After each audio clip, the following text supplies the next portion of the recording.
Un habitué, Yvan Blot, qui va nous parler non pas de la Russie, ou de la Sainte-Russie, ou de Poutine, ce sera l'année prochaine, mais d'un livre auquel je vous invite à faire référence, L'homme défiguré. À plusieurs reprises, on a fait ici allusion à L'homme contre l'homme de Marcel de Corte. Cette année, vous avez eu le père Boboc qui a parlé surtout de bioéthique et de montrer comment l'homme était défiguré, et c'était le résultat d'une anthropologie fausse. D'abord, la tendance occidentale au dualisme, une mauvaise compréhension d'Augustin, et le matérialisme ambiant, et le père Boboc s'était appuyé en partie pour déconstruire ou montrer la perversité du projet moderne sur les travaux de Xavier Martin, où on voit cette volonté mécaniciste, matérialiste, et ça débouche fatalement sur le transhumanisme qui nous menace demain. Je pense avoir assez parlé. À vous, cher ami. Merci, frère Sévry. Je suis toujours heureux de venir parler en votre compagnie. Donc il s'agit là d'une conférence sur mon dernier livre qui s'intitule L'homme défiguré. La personne humaine face à l'immonde moderne. Alors je dois peut-être une petite explication sur le sous-titre. On a écrit immonde avec un trait d'union. C'est un jeu de mots évidemment entre le monde moderne et le fait qu'il soit éventuellement immonde. C'est pas moi qui suis à l'origine de cette astuce-là, c'est mon ami Jean-François Mattei, philosophe catholique, qui est mort malheureusement de façon tout à fait imprévue d'une maladie infectieuse il y a 1 an à peu près. Et d'ailleurs ce livre est dédicacé à Jean-François Mattei. Et il a fait un livre qui est tout à fait remarquable, qui s'intitule La barbarie intérieure, où il décrit justement cette barbarie moderne dans laquelle on est plongé aujourd'hui. Alors j'ai repris un peu ce thème. Alors l'homme défiguré, c'est parce que, bon, vous savez que dans les Saintes Écritures, il est indiqué que l'homme a été fait à l'image de Dieu, et cette figure humaine, curieusement, a complètement disparu de la vie esthétique occidentale, puisque depuis la victoire de l'art non figuratif, qui est devenu un art officiel pratiquement, il suffit d'aller dans les ministères pour s'en rendre compte, eh bien on ne représente plus jamais la figure humaine. On n'a jamais parlé autant des droits de l'homme, et on n'a jamais aussi peu représenté l'homme, le corps humain ou le visage, bien sûr. Mais c'est sans doute pas un hasard, justement. Alors, j'ai utilisé quelques outils, si vous voulez, pour essayer de décrire la situation de l'homme dans le monde moderne. D'abord, un outil qui nous vient de Heidegger, c'est celui de ce qu'il appelle le Gestell, c'est-à-dire l'arraisonnement utilitaire, le fait que l'homme devient une simple matière première du système économique et du système technique, dans un esprit d'utilitarisme général.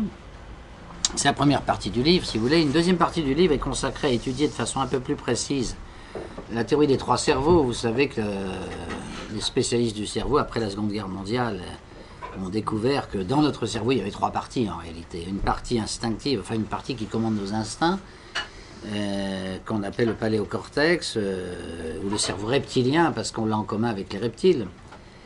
Un deuxième cerveau qui est le cerveau affectif, que nous avons en commun avec les mammifères. Et un troisième cerveau qui commande, lui, la pensée abstraite, rationnelle et le langage, et qui est propre à l'espèce humaine. Donc je dirais quelques mots là-dessus, parce que dans le monde moderne, justement, on ne fait pas sa place normale aux 3 cerveaux. Il y a une combinaison qui est faite et qui est extrêmement perverse et qui aboutit à des décisions politiques catastrophiques. La troisième partie du livre, c'est lié d'ailleurs à la réflexion sur les 3 cerveaux et la nature de l'homme, la nature biologique de l'homme, je dirais presque. C'est la nécessité de la tradition. Pourquoi nous ne pouvons développer une civilisation qu'en respectant des traditions? Parce que, effectivement, les institutions les plus précieuses que nous avons ne viennent pas de la biologie. Par exemple, la langue française. Bon, la langue française, c'est une institution importante qui nous permet de penser, de réfléchir, de communiquer. Or, ce n'est pas la biologie qui a créé la langue française, parce que chaque enfant est obligé de réapprendre la langue. Ce n'est pas quelque chose de biologique. Ça n'est pas héréditaire, la langue. C'est un exemple, effectivement, d'institutions qui viennent de la tradition, parce que ce n'est pas non plus la pensée volontaire, un plan planifié qui a créé la langue française, ou même un génie à lui tout seul qui a créé la langue française. Donc c'est pas le produit de la volonté individuelle, c'est pas le produit de la biologie, c'est le produit de l'interaction de millions d'êtres humains sur un territoire donné pendant des siècles. Et ça, c'est la tradition, justement, c'est cette tradition. Donc j'y reviendrai. Et puis le quatrième point est consacré aux limites de la raison, en quelque sorte, ce qui nous conduit à réfléchir sur la spiritualité, à partir d'une phrase d'ailleurs de Heidegger, où il dit, quand il voit la situation pitoyable du monde moderne, à un moment Heidegger dit, mais il ne s'explique pas beaucoup, il ne donne pas beaucoup d'explications sur cette phrase, qui a beaucoup intrigué les professeurs d'université, surtout les professeurs qui ne sont pas chrétiens. Il a dit, seul un Dieu peut nous sauver. Alors, le dernier point, ce sera une esquisse de conclusion, si vous voulez. Est-ce qu'on peut espérer revenir un jour à l'humanisme classique, à l'humanisme chrétien, dans le cadre du monde actuel? Alors, première partie, si je puis dire, donc le Gestell, le raisonnement utilitaire. Bon, pour Heidegger, Heidegger veut dire par là, le mot Gestell, c'est un mot allemand. Je l'utilise parce que c'est vrai que la traduction en français est difficile, on ne peut pas traduire ça par un seul mot. Donc on dit l'arraisonnement utilitaire, c'est ce que les académiciens français ont trouvé, les professeurs de faculté. Ça veut dire que l'homme est entraîné presque malgré lui par un mouvement brutal et autoritaire vers l'utilitarisme. Il n'y a que les choses utiles qui sont importantes et tout le reste va être petit à petit abandonné. Donc c'est une des tendances de notre société. Et si la société devient totalement utilitariste, ben, l'homme lui-même, il doit être utile. C'est-à-dire qu'il va servir de matière première à l'économie, de matière première à la technique, et on va vouloir donc qu'il ait les qualités des matières premières. C'est-à-dire que les hommes aient le moins de personnalité possible, le moins de racines possible, de telle façon que les hommes puissent être interchangeables en quelque sorte, puissent être déplacés d'un endroit à l'autre sans aucun problème, avec des migrations, des choses comme ça. Et pour que les hommes soient interchangeables, bien l'idéal c'est qu'ils soient complètement égaux. Comme des boulets de charbon sont égaux dans un stock de boulets de charbon, dit Heidegger. Donc il faut que les hommes se ressemblent le plus possible, et c'est la justification de l'égalitarisme. On veut que les hommes aient le moins de personnalité possible, le moins de racines possible, parce que ça pourrait gêner cette interchangeabilité qui est très utile pour l'économie. On doit pouvoir utiliser n'importe quelle personne à n'importe quel endroit, etc. De la façon qui soit la plus facile possible. Donc les racines sont gênantes, évidemment, si les gens commencent à être attachés à leur patrie, à leur famille, à toutes sortes de choses de genre, à leur religion, ça empêche cette mobilité permanente. Il faut avoir un monde de nomades, en quelque sorte, pour que l'économie moderne puisse bien fonctionner. Donc c'est un raisonnement utilitaire. Alors pour Heidegger, il y a le monde. Il dit l'être humain ne se conçoit pas sans le monde dans lequel il fait partie, en quelque sorte. L'homme isolé, ça n'existe pas. C'est une vision là des philosophes du XVIIIe siècle. Mais dans la réalité, un être humain isolé, à la limite, ce ne serait pas un homme. On l'a vu avec le cas, c'est très triste d'ailleurs, des enfants sauvages qui ont été perdus et qu'on a retrouvés quelques années après, ils vivaient au milieu des animaux, etc. On n'arrive pas à leur faire retrouver le langage, par exemple, c'est très difficile. Leur psychologie a été atteinte de façon très profonde, même si c'est encore des êtres humains. Donc l'homme fait partie d'un monde. Et alors pour Heidegger, ce monde est structuré par 4 grandes valeurs, si vous voulez, ou 4 coordonnées, qui d'ailleurs sont très liées à Aristote, parce qu'Heidegger est un grand lecteur d'Aristote. Vous savez qu'Aristote dit que pour comprendre une chose, dans le monde humain en tout cas, il faut comprendre les 4 causes de chaque chose. Alors il prend l'exemple d'un temple grec. Alors, il dit temple grec, ben, il y a une cause matérielle, c'est le matériau, les pierres, ça peut être du bois aussi d'ailleurs, mais enfin s'il n'y avait pas, cette cause matérielle, évidemment il n'y aurait pas de temple. On ne peut pas construire un temple si on n'a pas du matériau. Il y a la cause formelle, alors ça c'est le plan de l'architecte qui va ensuite permettre de construire le temple. Il y a la cause efficiente, dit-il, ce sont les hommes qui sur le chantier construisent le temple. Et puis il y a la cause finale, qui d'une certaine façon est la plus importante, mais il faut qu'il y ait toujours les 4 causes. On ne peut pas avoir un objet à qui manquerait une des 4 causes. La cause finale, c'est la religion grecque de l'époque. Évidemment, s'il n'y avait pas de religion, on n'aurait jamais construit de temple, ça c'est tout à fait clair. Donc il faut les 4 causes. Et d'ailleurs, un des drames, je le dis tout de suite, je fais une petite parenthèse, mais un des drames du monde moderne sur le plan politique, c'est que les hommes politiques qui sont formés notamment dans les écoles d'administration, s'intéressent à la cause matérielle. La cause matérielle, c'est le budget, en fait, si vous voulez, les finances. Ils s'intéressent à la cause formelle, c'est-à-dire le droit, c'est-à-dire les lois. Donc on forme des juristes et des économistes. La cause évidente sont les hommes. Alors ça, on n'en parle jamais. Il n'y a pas de formation, ni de culture générale, ni d'histoire, ni, à plus forte raison, d'anthropologie à l'École nationale d'administration. On fait comme si tous les hommes étaient exactement tous pareils, bon, ce qui n'est pas le cas. Donc après, évidemment, on a des difficultés. Et puis, il reste la cause finale. La cause finale, on s'interdit d'en parler dans les écoles d'administration parce que ce serait toucher très vite au domaine religieux et on veut être laïque. Bon. Alors, lorsque vous éliminez 2 des 4 causes, vous ne pouvez pas comprendre un problème, évidemment. Pour comprendre un problème, il faudrait pouvoir utiliser 4 causes d'Aristote. Alors, les 4 causes d'Aristote ont été un peu transformées par Heidegger, qui dit que l'homme vit au milieu donc, de 4 grandes valeurs, ou de 4 pôles, en quelque sorte, qui sont alors la terre, le ciel, il dit, les autres hommes et la divinité. Alors, la terre, sont les racines, enfin, il faut l'entendre dans un sens plus vaste, mais enfin, c'est vrai qu'on a les pieds sur terre quand on vit. Hein. Le ciel, on l'a effectivement au-dessus de sa tête. Alors, le ciel, pour lui, ce sont les idées, les idéaux, le temps qui passe aussi. Les hommes, alors il les appelle les mortels parce que la caractéristique d'un être humain pour Heidegger, c'est avant tout d'être un mortel, car cette mort, il en est conscient, il sait qu'il ne pourra pas y échapper. L'animal n'en est pas très conscient, c'est une des grandes différences qu'il y a entre l'homme et l'animal.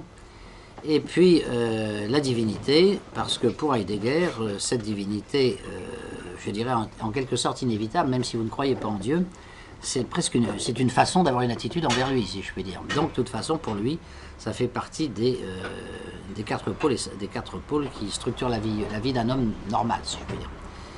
Et alors, ces 4 pôles sont complètement démantelés par le Gestell, par cette société utilitaire, c'est-à-dire que Dieu est remplacé par l'ego, par le moi. C'est-à-dire que le moi devient un Dieu. Et alors, comme le moi, il a toutes les imperfections que vous pouvez imaginer, évidemment, ça a des tas de conséquences, et notamment le fait de faire de son moi un Dieu, c'est le péché d'orgueil, c'est le pire de tous, effectivement, parce qu'à partir du moment où on se prend pour un Dieu, effectivement, on se croit permis de faire n'importe quoi, et à ce moment-là, il ne faut pas s'étonner qu'il y ait des guerres mondiales, qu'il y ait des catastrophes de toutes sortes qui s'abattent sur l'humanité. Donc Dieu est remplacé par l'ego.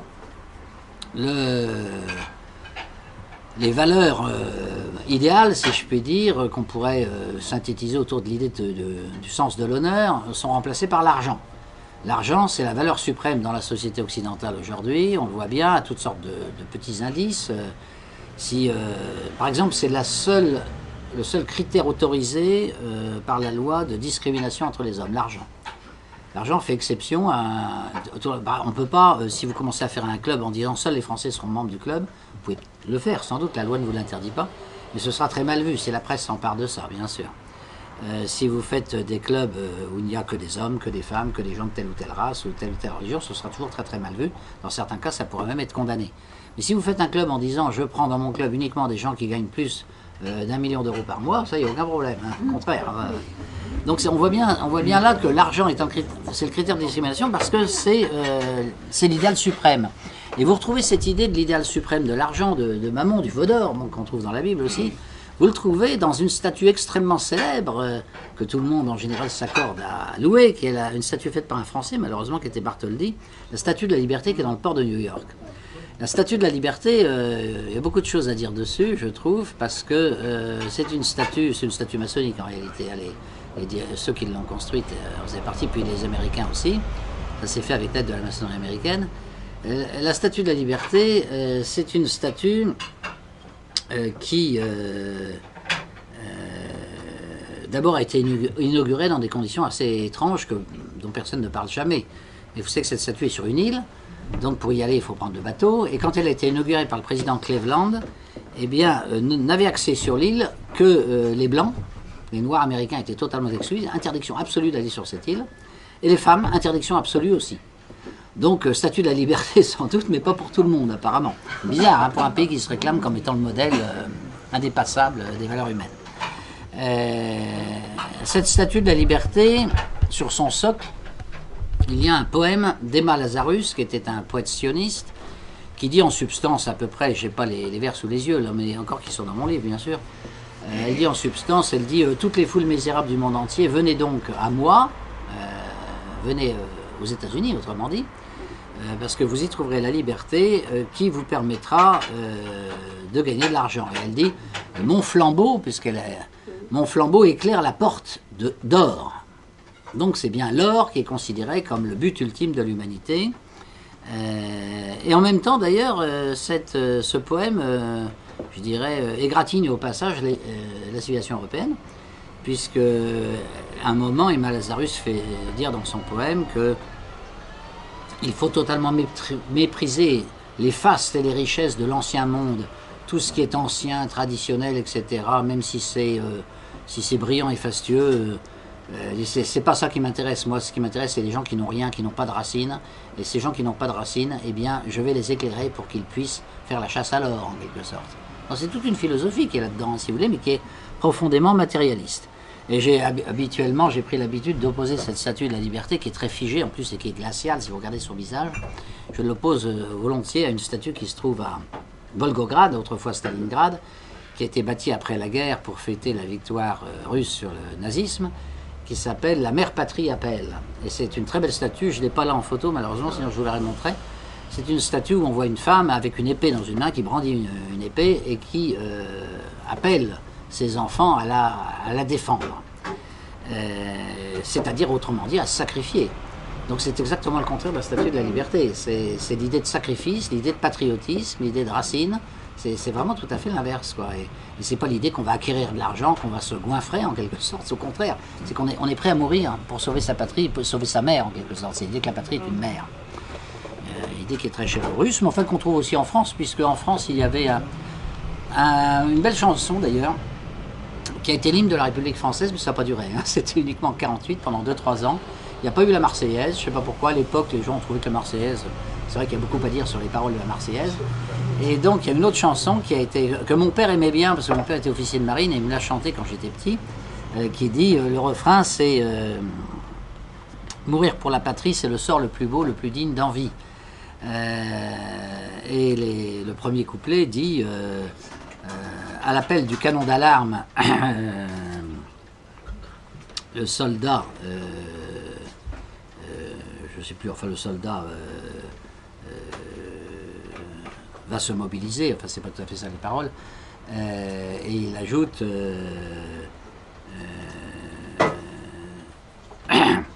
allons, dit le soldat, aux armes, c'est ma mère, je la défends. Donc c'est cette idée justement de la mère patrie. C'est ma mère, je la défends. Donc des valeurs charnelles, si vous voulez, qu'on peut opposer aux valeurs abstraites qui sont celles de la statue de la liberté. Alors je disais donc, oui, donc les 4 valeurs, Dieu, l'honneur, la personne humaine et les racines, sont remplacées dans le Gestell par 4 idoles, si on peut dire, qui sont l'ego, donc l'idolâtrie de l'ego. L'idolâtrie de l'ego va être mise en forme juridique à travers la Déclaration des droits de l'homme. Les droits de l'homme, c'est les droits de l'ego, y compris des caprices les plus fous. Ce qui fait que c'est au nom des droits de l'homme qu'on va vous dire qu'il faut marier les homosexuels, c'est au nom des droits de l'homme qu'on a le droit de faire, je ne sais pas, de la gestation pour autrui, etc. On trouvera toujours cet argument des droits de l'homme derrière tous les caprices de l'ego. Et comme l'ego, il est souvent partiellement pervers, bah évidemment, ça peut donner des résultats. Et on l'a vu d'ailleurs dans la jurisprudence de la Cour suprême américaine, parce que ça, c'est un arrêt que j'aime bien citer, parce qu'il n'est pas très connu. L'arrêt de Dred Scott, c'est un arrêt du 19e siècle, où la Cour suprême, vous allez voir ce qu'elle fait avec les droits de l'homme. À cette époque-là, c'est donc un peu avant la guerre de sécession, le sud des États-Unis pratique l'esclavage et le nord des États-Unis ne le pratique pas. Et puis il y a un État qui est entre les deux qui s'appelle le Missouri. Et le Parlement du Missouri, brusquement, décide d'abolir l'esclavage. Et à ce moment-là, bien, les esclaves, évidemment, se libèrent. Et les propriétaires d'esclaves sont furieux et ils vont aller devant les tribunaux en disant qu'on les a privés de leurs biens. Et ça remonte jusqu'à la Cour suprême, et la Cour suprême tranche en définitive. Vous allez voir comment elle a tranché. La Cour suprême, dans son arrêt Dred Scott contre Ferguson, déclare un parlement d'un État, en l'occurrence le Missouri, n'a absolument pas le droit de se permettre de détruire l'esclavage, parce que l'esclavage fait partie des droits de l'homme. Alors, ça peut vous paraître bizarre, mais oui, parce que dans le Bill of Rights, qui est accroché à la Constitution américaine, il y a la liste des droits de l'homme dans le Bill of Rights. Dans ce Bill of Rights, il y a marqué que tous ces droits sont absolus. Il n'y a pas la moindre nuance, ils doivent être appliqués de façon absolue. Et il y a dedans le droit de propriété. Et la Cour suprême dit que le droit de propriété est absolu, c'est bien marqué dans notre déclaration. Donc la propriété des propriétaires d'esclaves sur leurs esclaves, elle est absolue. Et donc si on commence à supprimer l'esclavage, on leur enlève leur propriété, donc on viole les droits de l'homme. Donc c'est pour vous dire, ça c'est la perversité humaine, hein, si vous voulez. Donc cette idée de mettre l'ego avant Dieu débouche sur ce genre de choses. Bon, le deuxième point, je l'avais dit, c'est le sens de l'honneur remplacé par l'amour de l'argent. Bon, j'en ai parlé. Le troisième point, c'est la personne humaine va être remplacée par les masses. On aura le culte des masses. Tout ce qui est la masse, la quantité, etc. Est apprécié. Par contre, la qualité de l'individu, de la personne humaine va être au contraire piétinée, méprisée, etc. On va dire que c'est de l'élitisme, de l'aristocratisme, tout ce que vous voudrez. Mais enfin, en tout cas, que c'est pas démocratique. Et puis, la quatrième idole, bah, c'est la technique. La technique se donne le droit de nous arracher à toutes nos racines.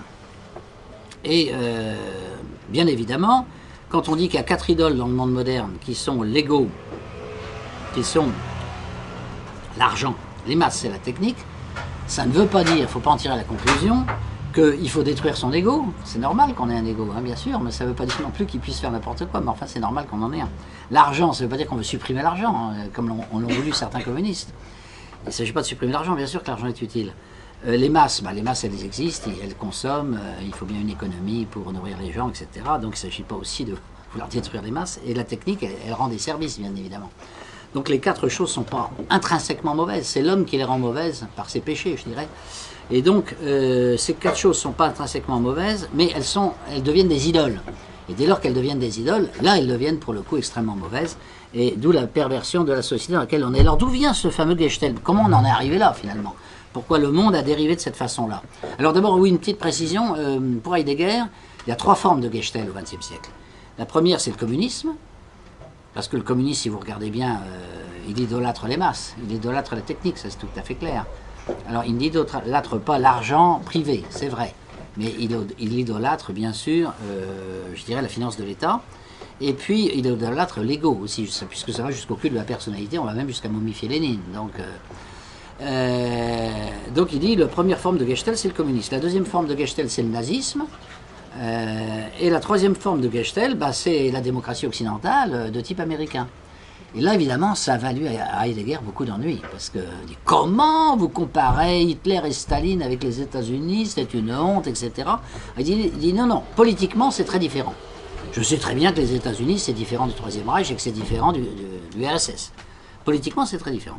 Mais métaphysiquement, c'est la même chose. C'est la même chose parce que derrière, si vous remontez aux valeurs ultimes, finalement, c'est les mêmes valeurs qu'on retrouve dans tous les cas. La volonté de puissance, sans limite, sans respect d'un divin quelconque. Les masses, n'est-ce pas? La technique, c'est bien ça. Hein. Et on retrouve ça donc partout. Et la thèse d'Heidegger, c'est donc, à travers ces 3 variantes, donc le Gestalt de perdre son essence même, c'est-à-dire l'homme risque de perdre son humanité en quelque sorte, en devenant simplement un outil pour le système économique et technique. Alors, d'où ça vient? Alors ça vient évidemment de la philosophie des Lumières, essentiellement. Ça vient de la philosophie des Lumières, et d'ailleurs c'est ce qu'ont pensé au XIXe siècle un certain nombre de philosophes russes notamment. Je pense à Nicolas Berdyaev par exemple, qui a fait cette critique, enfin tous les philosophes qu'on appelle slavophiles, etc., notamment critiquaient l'Occident en disant que c'était l'Occident qui amenait la disparition de la religion, qui amenait le culte du fric, le culte de la masse et de la technique. Et Dostoïevski dit exactement ça aussi, hein. Il dit cela aussi, et il pense d'ailleurs que ça conduira à une révolution où le sang coulera par fleuve entier, dit Dostoïevski, donc il est assez prophète de ce qui est arrivé. Donc ces lumières sont nées en Occident, et elles ont 3 défauts majeurs, je dirais. D'abord, c'est que la raison critique qui est appliquée à tout ce qui existe, et notamment à toutes les traditions, affaiblit les traditions parce que les traditions ne sont pas toujours justifiables en termes de raisons utilitaires individuelles. Par exemple, on peut imaginer une société où la famille n'existerait pas. D'ailleurs, je connais, moi, un économiste français qui a imaginé cela. Alors, je ne sais pas jusqu'à quel point il était convaincu ou si c'était un jeu de l'esprit. Un économiste ultralibéral qui dit la famille, c'est contraire à la liberté, et c'est contraire donc au libéralisme, puisque d'abord le simple fait qu'il y ait un couple, l'homme et la femme, ça s'oppose à la liberté totale des échanges. Il faudrait que la liberté sexuelle soit absolue et que chacun choisisse ce qu'il veut. Donc sinon c'est une atteinte à la liberté. Donc c'est un monopole et le monopole en économie est toujours mauvais. Deuxièmement, les enfants, il y a des couples qui ont trop d'enfants, d'autres qui en ont pas assez. Il faudrait pouvoir échanger les enfants sur un marché. Et les enfants auraient un certain prix, etc. Et ce serait beaucoup mieux puisque les gens qui n'ont pas d'enfants en auraient, donc ils seraient satisfaits. Et ceux qui ont trop d'enfants seraient contents de s'en débarrasser, donc ils seraient satisfaits aussi. Donc la satisfaction, vous voyez, augmenterait. Parce qu'en économie, c'est ça. Ce qui compte, c'est la satisfaction du consommateur. Donc on arrive à des choses monstrueuses, c'est évident. Mais au nom de la raison, c'est toujours réfléchir, rationaliser. Donc la raison critique qui s'attaque à une tradition, souvent l'argumentaire strictement individualiste et utilitariste ne permet pas de défendre la tradition, ne permet pas de défendre la famille. Si on raisonne uniquement en termes d'utilitarisme individuel, à la limite la famille devrait être détruite. C'était l'opinion d'un certain nombre d'utopistes socialistes, notamment sur 2-3 siècles.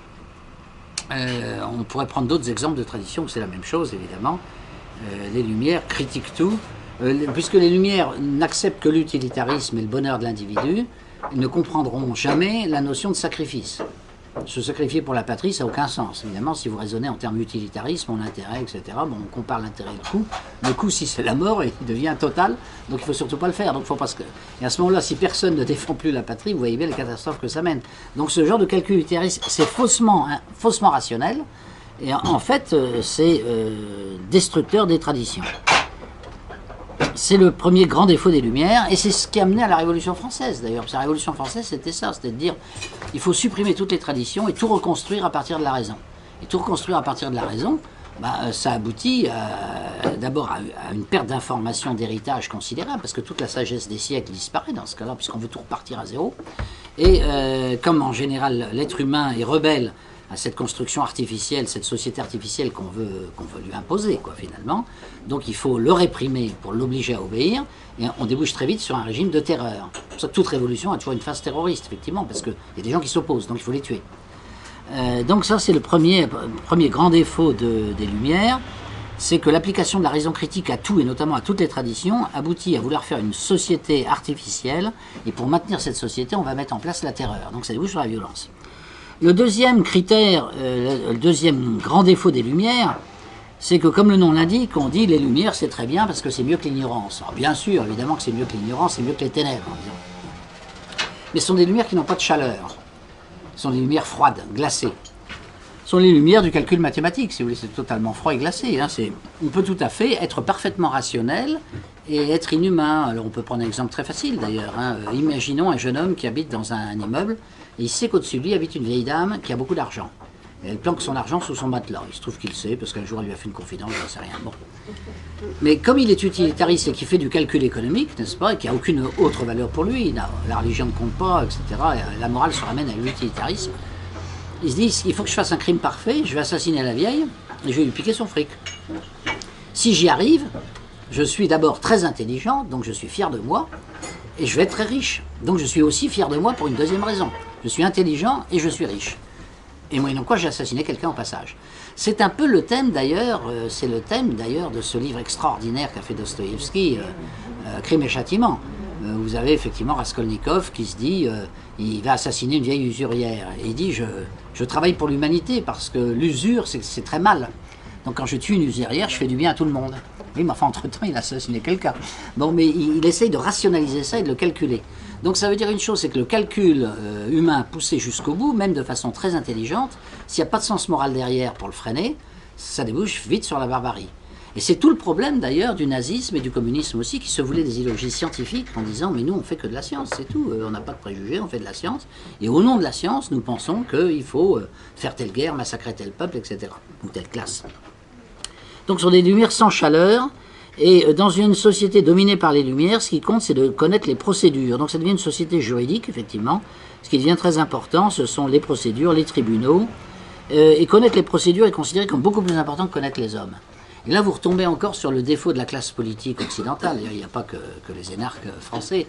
La classe politique occidentale, en général, c'est des juristes, c'est des gens qui connaissent bien les procédures, mais ne connaissent pas les hommes.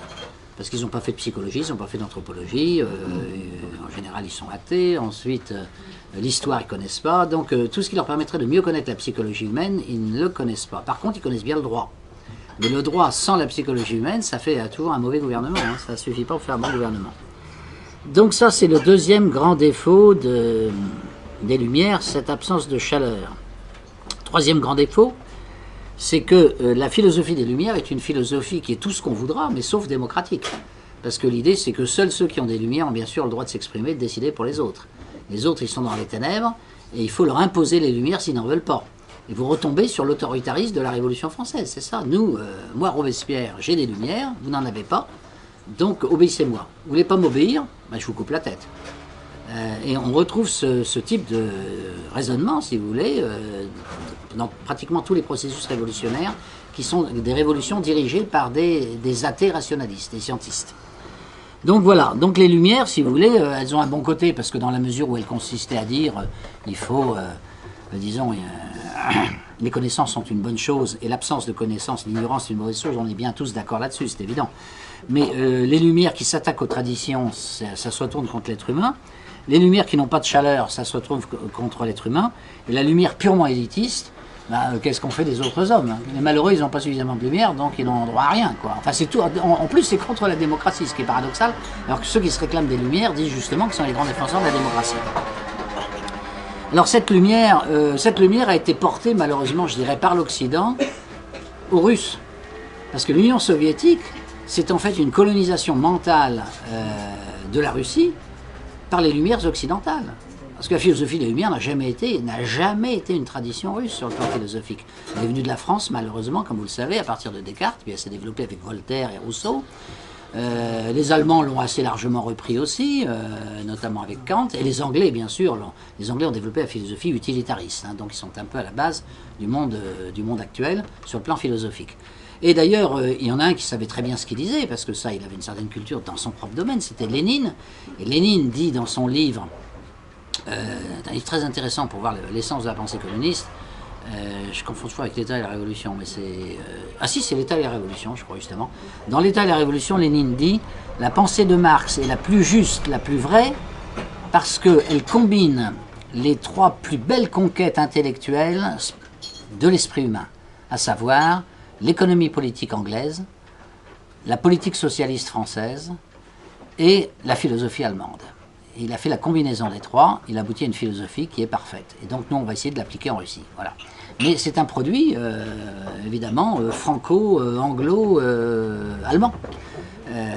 Ce système, le marxisme notamment, oui. Voilà.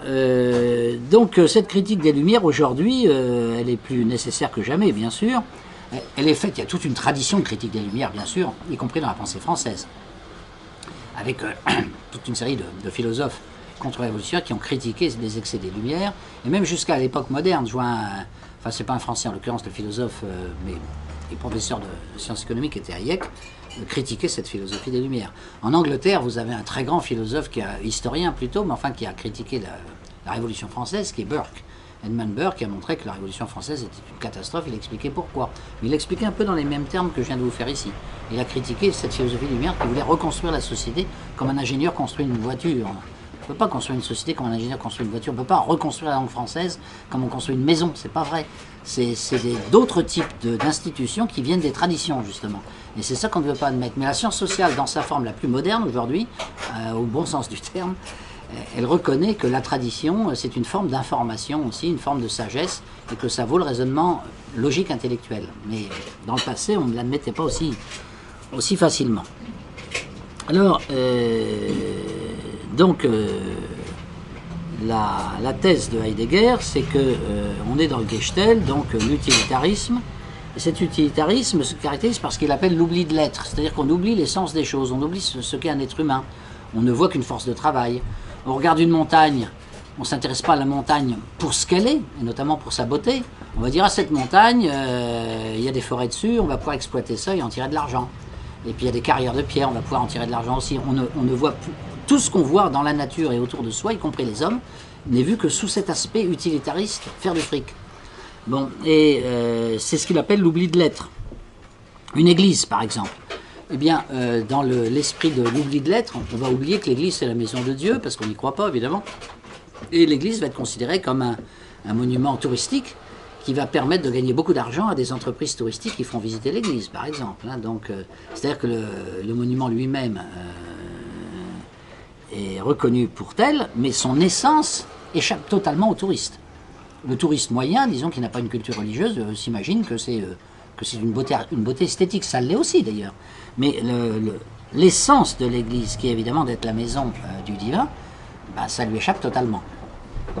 Donc, en fait, peu à peu, on est dans un monde qui est à la fois laxiste et tyrannique, dit Heidegger. Laxiste parce que l'ego va développer sa volonté de puissance sans aucune limite, puisqu'il n'y a pas Dieu. Vous savez, c'est la fameuse phrase, là aussi, de Dostoïevski, qui dit « Si Dieu n'existe pas, tout est permis ». Tout est permis à l'homme-dieu, évidemment, et comme l'homme est pervers en partie, bah, évidemment, ça ouvre beaucoup de perspectives. Alors, on est laxiste à l'égard de l'ego, puisque les discriminations, je dirais même les caprices les plus fous du style mariage homosexuel, etc., vont être tout à fait loués. Laxiste du point de vue de l'argent, hein, du moment que ça rapporte de l'argent, c'est très bien, allons-y carrément, il n'y a plus de limites. Et petit à petit, alors bien sûr qu'il y a des limites hein, dans le droit, mais petit à petit, ces limites sont rognées de plus en plus, parce qu'il y a la pression des milieux d'argent. C'est comme ça qu'on a eu des crises bancaires terribles ces dernières années.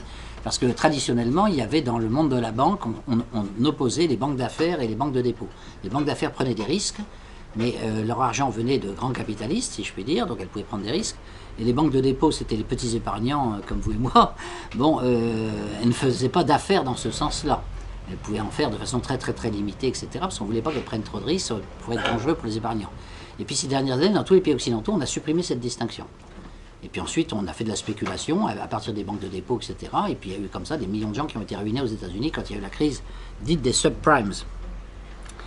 Laxiste, donc en matière de liberté de l'ego, laxiste en matière d'argent, laxisme en matière aussi de technique. Tout ce qui est technique doit être permis, peu importe, tout est bien. Et par contre, il faut supprimer les racines parce que ça pourrait limiter l'utilisation de la technique sans limite. Et puis enfin, laxiste au niveau, je dirais, des personnes aussi et des masses. Et là, on retrouve cette mythologie, si vous voulez, des droits de l'homme qui finit par autoriser n'importe quoi. Alors, je prends le dernier arrêt de la Cour européenne des droits de l'homme, ce qui est tellement énorme qu'il crève les yeux, si je puis dire. Dernier arrêt de la Cour européenne des droits de l'homme, la France est condamnée. Bon, pourquoi? Parce que il y a des pirates en Somalie. Des pirates qui s'attaquent aux bateaux, et puis ils s'emparent des bateaux et de la cargaison, et ensuite ils vont la vendre ailleurs, etc. Et parfois ils tuent l'équipage. Bon. Pour lutter contre ces pirates, l'armée française a envoyé la marine nationale, donc on a des bateaux de guerre qui sont là-bas. On n'est pas les seuls d'ailleurs. Et il se trouve qu'un de nos bateaux de guerre a capturé des pirates. Ils s'est emparés de leur barque, enfin ils sont dans des barques généralement, mais ils sont armés évidemment. On a réussi à s'emparer d'eux, on les a mis à fond de cale, et puis ils sont restés là quelques jours, le temps que le bateau rejoigne un port. Dès que les pirates ont atteint le port, ils sont allés voir des avocats. Les avocats leur ont dit qu'ils avaient des droits à défendre, parce qu'il est marqué dans la Charte européenne des droits de l'homme que quelqu'un qui est arrêté par la police doit être, dans moins de 24 heures, transféré à un juge. Il doit pouvoir rencontrer un juge. Sinon, c'est une violation de ses droits. Alors évidemment, le type qui a rédigé ce texte dans la Convention européenne des droits de l'homme n'a pas pensé au bateau en pleine mer. Parce qu'un bateau en pleine mer, pour aller retrouver un juge sur la corne de l'Est de l'Afrique, il faut quand même quelques journées.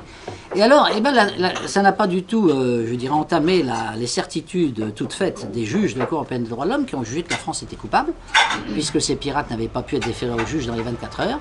Et nous sommes condamnés actuellement à verser 500 000 € à chaque pirate.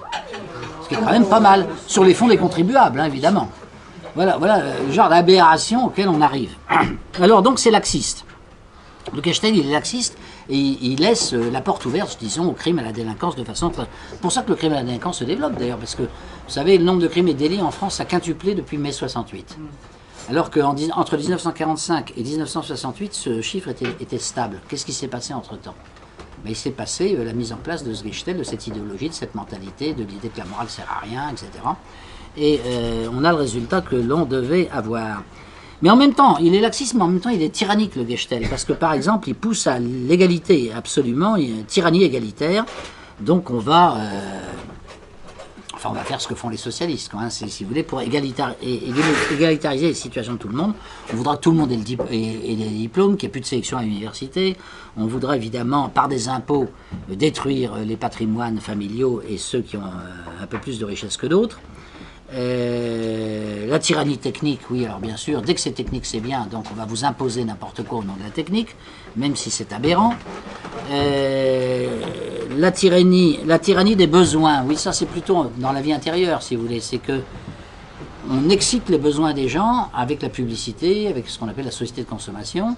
Dostoïevski a très bien étudié ça dans les Frères Karamazov, et il montre que l'homme libre, en fait, c'est l'homme. On essaie de faire en sorte qu'il ait le plus de besoins possible. Donc il est enchaîné à ses besoins, et en fait, il est de moins en moins libre. Parce qu'il ne peut plus se passer de cigarettes, il ne peut plus se passer d'alcool, il ne peut plus se passer de voiture, il ne peut plus se passer de télévision, etc. Sinon, il est malheureux. Est-ce que c'est ça la liberté de l'homme? Dostoïevski dit, non, c'est le contraire, hein, c'est l'esclavage intérieur. Donc on est dans un monde qui est en fait tyrannique et qui détruit la liberté de l'homme en réalité. C'est ce qu'avait très bien vu Bardyaev d'ailleurs, qui dit l'homme a été créé à l'image de Dieu, c'est-à-dire qu'il est créateur, il est capable de créer des choses, l'homme, comme Dieu. Puisque l'homme peut créer la 5e symphonie de Beethoven, peut créer la Pietà de Michel-Ange, enfin toutes sortes de, je prends des exemples artistiques, mais peut créer aussi des voitures, qui n'existaient pas avant. Donc il peut créer des choses nouvelles, ce que l'animal ne peut pas faire. Donc il est comme Dieu de ce point de vue-là, limité bien sûr, mais il a un pouvoir de création, de compléter la création faite par Dieu, si je puis dire. Et il dit, mais la création ne marche que s'il y a la liberté. Si l'homme n'est pas libre, comment voulez-vous qu'il crée, hein? S'il est soumis évidemment à des règlements qui l'encadrent complètement, à la limite il ne créera plus rien. Donc c'est la liberté. Et donc le système du Gestell supprime la liberté, il a besoin de supprimer la liberté pour imposer sa logique utilitaire en définitive. Et alors ce qui fait que ce système moderne, si vous voulez, l'immonde moderne, comme dit mon ami Mattei, il est à la fois laxiste et tyrannique. Et alors évidemment le côté laxiste, c'est ce qui lui permet de séduire les foules. En politique, on va être laxiste, on va supprimer la peine de mort, on va réduire les peines le plus possible, on va libérer les prisonniers des prisons, comme veut Mme Taubira. Je vais pris cet exemple, mais j'aurais pu en prendre d'autres. Mais le laxisme, c'est fait pour séduire les gens, évidemment. Le côté tyrannique, c'est pour les mettre à raison, mais ça, c'est pas le côté séduisant. Et ça me fait penser, ce double aspect du monde moderne, à la fois laxiste et tyrannique, me fait penser au visage du diable tel qu'il a été décrit dans un roman russe, là aussi, Bulgakov, qui s'appelle Le Maître et Marguerite. Dans Le Maître et Marguerite, vous avez le diable qui apparaît dans cet ouvrage. Ça arrive souvent chez les romanciers russes d'ailleurs, qui sont très religieux. Et là, dans Bulgakov, dans Le Maître et Marguerite, le diable s'appelle Volant. De profession, il est consultant, ce qui me fait pas mal rire d'ailleurs, parce qu'effectivement, un consultant, il est responsable de rien. Et maintenant, depuis que je suis à la retraite, je suis consultant. Alors, je suis un peu inquiet, mais enfin, bon. Mais voilà, il est consultant. Et alors, il a une caractéristique, et Bulgakov insiste beaucoup là-dessus, il a un visage avec deux yeux. Un œil est vert et l'autre est noir. Pourquoi?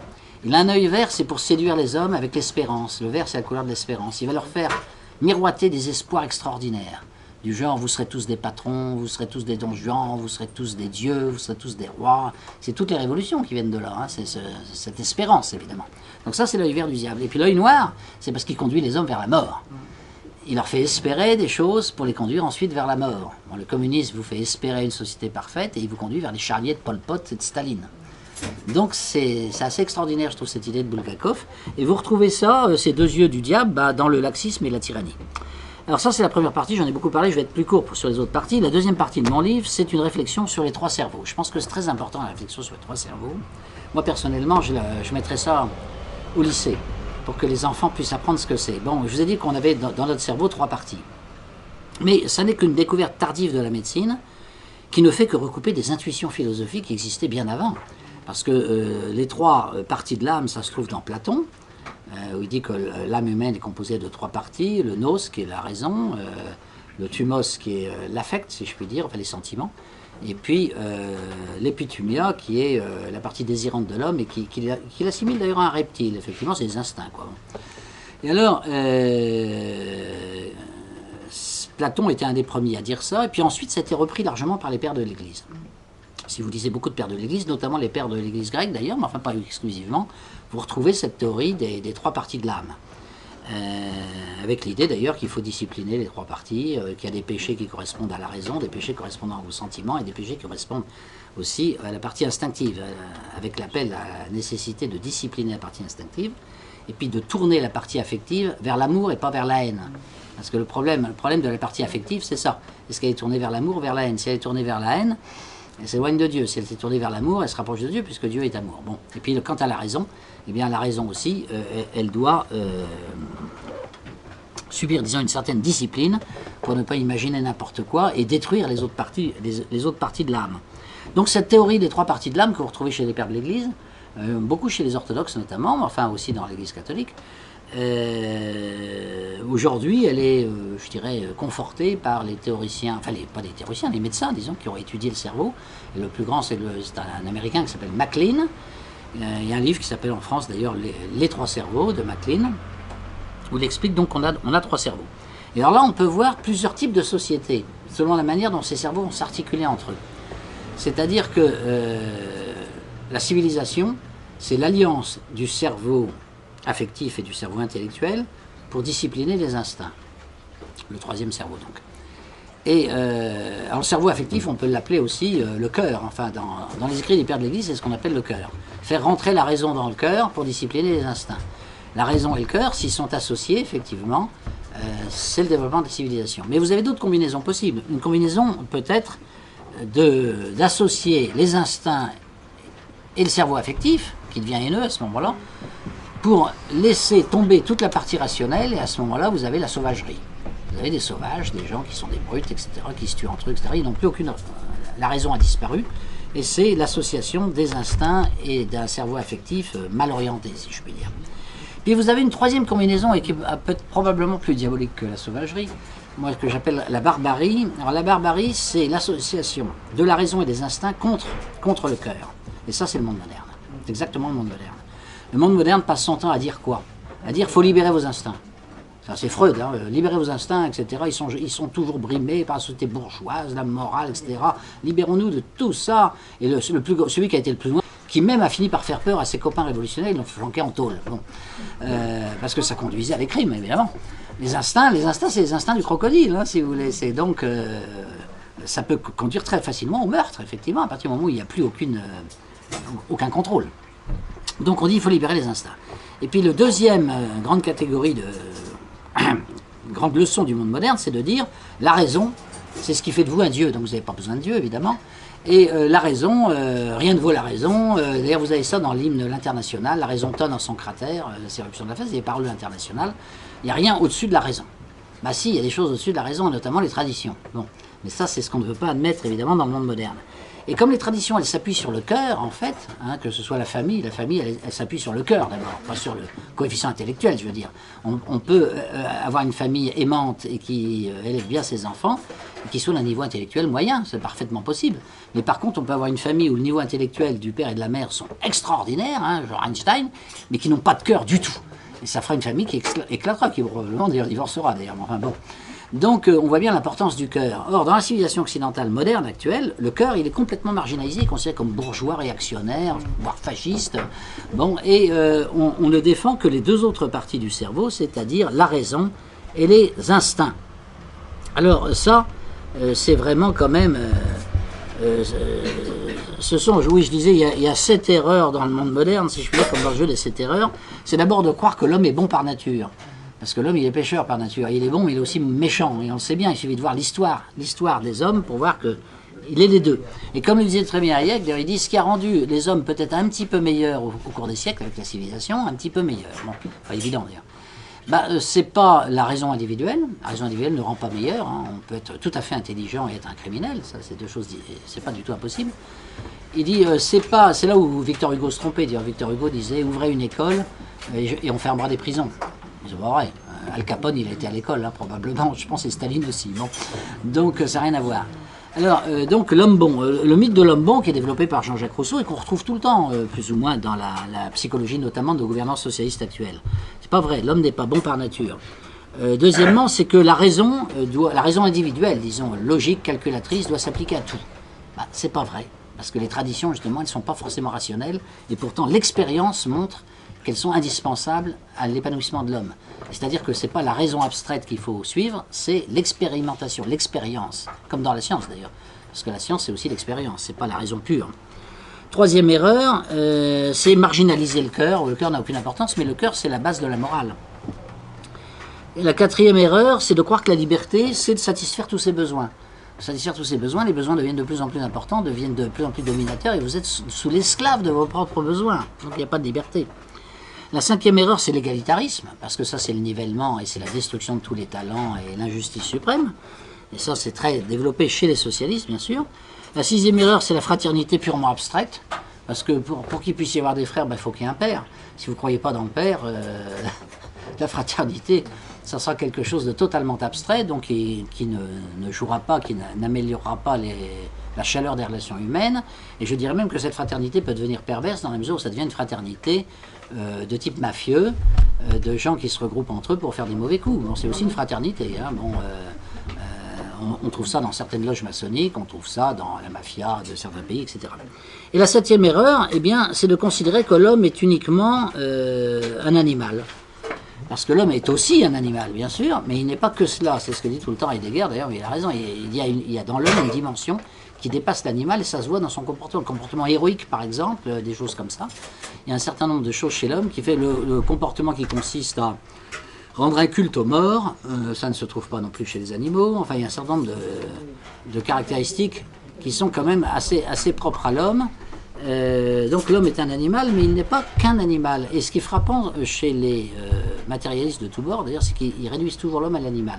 C'est ce qu'on voyait dans un autre livre que j'avais fait, Les faux prophètes. Freud disait l'homme est un animal, rien d'autre. Voltaire disait exactement la même chose. Rousseau disait la même chose. Et Marx disait la même chose. Tous les quatre. Bon. Alors, voilà donc pour l'apport de l'analyse des trois cerveaux. La troisième partie du livre, c'est la nécessité des traditions, mais j'en ai déjà un peu parlé à travers les deux premières parties. Mais alors j'entre beaucoup plus dans le détail dans mon livre, dans 2-3 chapitres, où j'insiste beaucoup sur les apports d'un certain nombre d'auteurs qui ont réfléchi sur les traditions, qui ne sont pas forcément des auteurs très connus en France, comme l'anthropologue allemand Arnold Gehlen, par exemple, où je montre que la nature même de l'homme fait qu'il a besoin de tradition. C'est-à-dire que l'être humain n'est véritablement sain mentalement que s'il trouve un sens à sa vie terrestre. S'il a l'impression que la vie terrestre ne sert à rien, à la limite, il se suicide, hein, puisque ça ne sert plus à rien. Donc il faut qu'il se trouve une mission, quelque part. Et c'est ce que dit Heidegger. Il dit la différence entre l'existence et la vie, c'est que dans la vie, elle n'a aucun sens particulier, tandis que dans l'existence, on a une mission. Il dit, dans le premier cas, on est jeté sur Terre par la naissance, dans l'autre cas, on est envoyé sur Terre pour accomplir une mission. Évidemment, ça transfigure tout. Et la mission va engendrer des conséquences très directes sur la nature même de l'être humain, sur la tenue.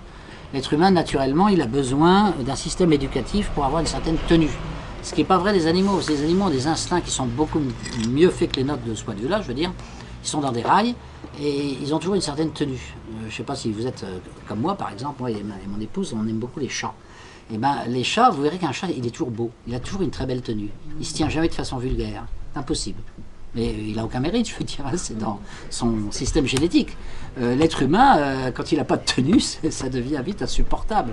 Et c'est pour ça d'ailleurs que les militaires, moi je crois beaucoup à l'éthique militaire, parce que l'éthique militaire élève l'homme forcément au-dessus de lui, parce qu'il y a le danger de la mort, hein, bien sûr, dans l'armée on rigole pas. Hein, bon, les bateaux c'est pareil, les marins savent bien ça. Les erreurs peuvent vous mener très très vite à la destruction. Et donc vous avez une mission, il faut vous tenir à cette mission, et cette mission va vous donner une certaine tenue. Et afin d'avoir une certaine tenue, vous serez amené à avoir un idéal qui repose lui-même sur des racines. Donc on retrouve les 4 trucs dont je parlais tout à l'heure, les racines, l'idéal, la tenue et la mission, c'est les 4 causes d'Aristote dont on parlait tout à l'heure. Alors, je parle de Burke, etc., du système des traditions du Mésil, mais ça nous mènerait trop loin, donc je vais tout de suite passer à la 4e partie, qui insiste, dans mon livre, j'insiste beaucoup sur la limitation de la raison. C'est qu'on ne peut pas, il ne faut pas faire de la raison un dieu. Ça, c'est sans doute le défaut des Occidentaux, justement. C'est beaucoup moins vrai de l'Europe de l'Est, hein, parce que l'Europe de l'Est a toujours considéré que le cœur était plus important que la raison. Et moi, quand j'étais tout jeune, d'ailleurs, j'avais tendance presque à les mépriser un peu, parce que je mettais la raison très haut. Aujourd'hui, je suis revenu un peu de cette position. Je pense que le cœur, c'est aussi important, sinon plus. Et d'ailleurs, c'est ce que dit l'Évangile. Hein. Pour l'Évangile, le cœur est plus important que la seule raison. Il y a un livre que j'ai trouvé extraordinaire, qui a un avantage d'ailleurs, c'est qu'il est à la fois catholique et orthodoxe, puisque ce livre a été écrit avant le schisme. C'est un livre de Jean Climac, qui s'appelle L'Échelle Sainte, qui explique comment discipliner les 3 parties de l'âme. Il reprend la théorie des 3 parties de l'âme, qui en fait vient de Platon au départ, hein. Et il explique qu'il faut discipliner ses instincts, il faut discipliner son cœur aussi, pour le tourner vers Dieu et les autres, et il faut discipliner aussi la raison pour qu'elle ne délire pas, si je puis dire. Vous remarquerez d'ailleurs qu'il y a une chose qui est assez frappante, c'est que les fous et les imbéciles ont un point commun, c'est qu'ils raisonnent tout le temps. Vous verrez quelqu'un, par exemple, qui le malheureux n'a pas la chance d'avoir un minimum d'intelligence, il est vraiment très très bête, vous verrez qu'il passe son temps à raisonner. Mais il fait des raisonnements qui n'ont ni queue ni tête, évidemment, des raisonnements qui ne reposent pas sur le bon sens. Ils n'ont pas de bon sens, en fait, c'est ça. Hein, et dans la folie, on retrouve des phénomènes de ce genre. Vous avez des manuels qui expliquent le comportement des fous, qui expliquent qu'il y a un fou qui dit tiens, une fourmi contient, je sais pas quoi, 1 gramme de viande. En multipliant le nombre de fourmis, on va avoir des tonnes et des tonnes de viande, et avec ça, on pourrait nourrir l'humanité, quoi. Donc il faut... voilà, ça, c'est des raisonnements de fous, évidemment, mais c'est un raisonnement, on ne peut pas dire que c'est pas un raisonnement. Il raisonne sans arrêt, mais il raisonne de façon folle. Donc la raison peut être folle. Et la science, ce qu'il y a de certain, c'est que la science ne nous sauvera pas. Comme je vous disais, Heidegger disait « Seul un Dieu peut nous sauver », et il complète, paradoxalement, il complète un peu Nietzsche, parce que Nietzsche était assez sceptique sur la science de ce point de vue-là, et il a écrit une phrase vraiment prophétique, parce que c'était au XIXe siècle, et il a dit « Vous savez, un siècle de barbarie commence. » Il parle du futur XXe siècle qui va démarrer. Hein. Alors ça a été le cas, parce que XXe siècle, entre Staline, Hitler, les guerres mondiales, j'en passe, un siècle de barbarie commence et la science se mettra à son service. C'est exactement ce qui s'est passé. Le grand astrophysicien von Braun était au service d'Hitler, bon, et puis les atomistes ont été au service de la bombe atomique, etc. Bien sûr, la science est au service du bien comme du mal, hein, puisqu'elle ne fixe pas les buts de la morale, la science. Et donc la science se mettra à son service, et donc on ne peut pas se sauver par la seule science. Bien sûr que la science est utile, il ne s'agit pas de dire le contraire, mais il faut autre chose que la science, et autre chose que la science, ce sont des traditions morales.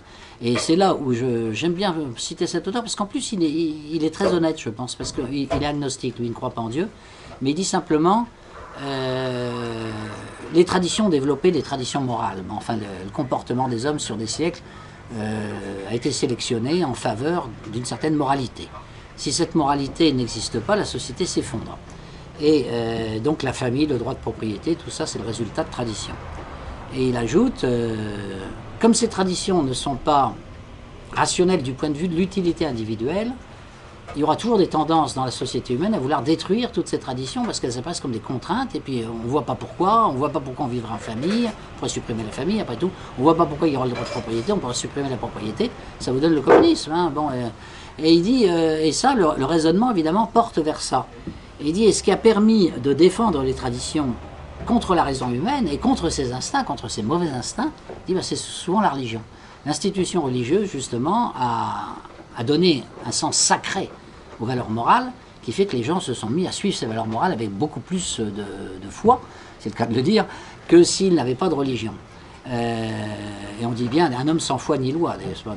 La foi, les 3 grandes valeurs d'ailleurs de la théologie catholique vont dans ce sens, puisqu'elle montre bien un homme qui n'a pas de foi peut trahir du jour au lendemain. Foi, c'est fides, c'est fidélité, hein, c'est en latin à l'origine. Un homme qui n'a pas d'espérance, ben, il n'aura pas de courage, parce que si vous n'avez aucune espérance, si vous pensez que bon, tout est fichu, ben, évidemment, autant fuir l'ennemi, hein, c'est pas la peine de vous battre. Donc ça mène à la désertion. Donc l'absence de foi mène à la trahison, l'absence d'espérance mène à la désertion.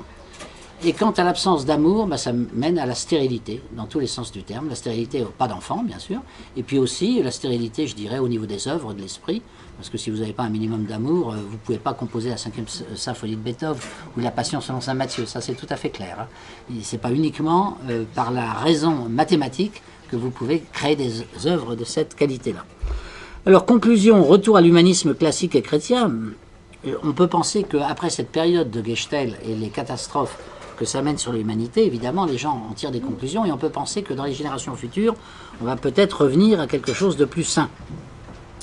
Alors, c'est effectivement une question d'éducation, en bonne partie, mais cette éducation, il ne faut pas la concevoir uniquement comme l'éducation verbale, où on apprend aux enfants un certain nombre de choses à répéter, si je puis dire. L'éducation, elle vient de l'expérience de la vie. C'est-à-dire que quand vous avez une expérience de la vie exigeante, la vie va vous éduquer, si je puis dire. Et malheureusement, c'est souvent ce qui se passe. D'ailleurs, les Grecs le disaient déjà, d'ailleurs, c'est seule la douleur enseigne à l'homme la sagesse. Bon, la Passion du Christ, c'est un peu une autre façon de voir cette idée, d'ailleurs. Hein. Mais c'est une chose que l'on constate, effectivement. Moi, j'ai beaucoup travaillé au ministère de l'Intérieur, et les hommes qui avaient souvent la plus grande qualité d'âme, pas toujours, mais souvent, c'était ceux qui faisaient les métiers les plus périlleux, par exemple les juges antiterroristes, les policiers antiterroristes, etc. Parce que vu les contraintes auxquelles ils étaient soumis, ça les obligeait à s'élever au-dessus d'eux-mêmes, évidemment. Ils devenaient héroïques, si vous voulez, d'une certaine façon. Et on observe ça très souvent. C'est pour ça que dans l'armée aussi, vous avez des types humains. Il est quand même frappant, moi c'est une chose qui m'a frappé. Moi je plaide pour qu'on mette beaucoup de militaires dans la fonction politique. La fonction politique est complètement démoralisée aujourd'hui. Et je pense que les vertus militaires permettraient de donner à la fonction politique un peu plus de noblesse et un peu plus d'honnêteté. Et je constate, c'est l'histoire récente, hein, je terminerai là-dessus, c'est que les gens qui se sont battus contre le totalitarisme, en général, c'était des grands chrétiens, et c'était des gens très attachés à toutes les traditions, et c'était aussi des grands patriotes, parce que tout ça, ça va un peu ensemble, si vous voulez. En Russie, par exemple, bon, c'est le général Dénikine ou l'amiral Koltchak qui ont dirigé les armées blanches, qui n'étaient pas loin de vaincre les rouges et les communistes d'ailleurs, mais comme vous savez, ils ont été trahis par les occidentaux, ça c'est aussi une chose qu'on oublie un peu vite, mais l'amiral Koltchak, il a été livré aux communistes par un général français, hein, c'est pas brillant pour nous, et ce général ensuite est revenu en France, alors on a arrêté son avancement, enfin il était quand même un peu blâmé pour avoir livré le général Koltchak aux rouges, bien sûr. Mais il a terminé sa carrière normalement, sans plus. Bon, je dirais son nom parce qu'il n'a pas besoin d'être célèbre, mais vous pourrez le retrouver. Vous n'aurez qu'à regarder la Wikipédia de l'amiral Koltchak et puis vous verrez quel est ce général français félon qui a fait ça, avec l'appui d'ailleurs des Tchèques, mais des Tchèques envoyés donc par l'Occident pour lutter contre les communistes. Et ces Tchèques ont trahi de la même manière. Bon. Donc les Blancs ont été trahis par les Occidentaux, hein, c'est quand même...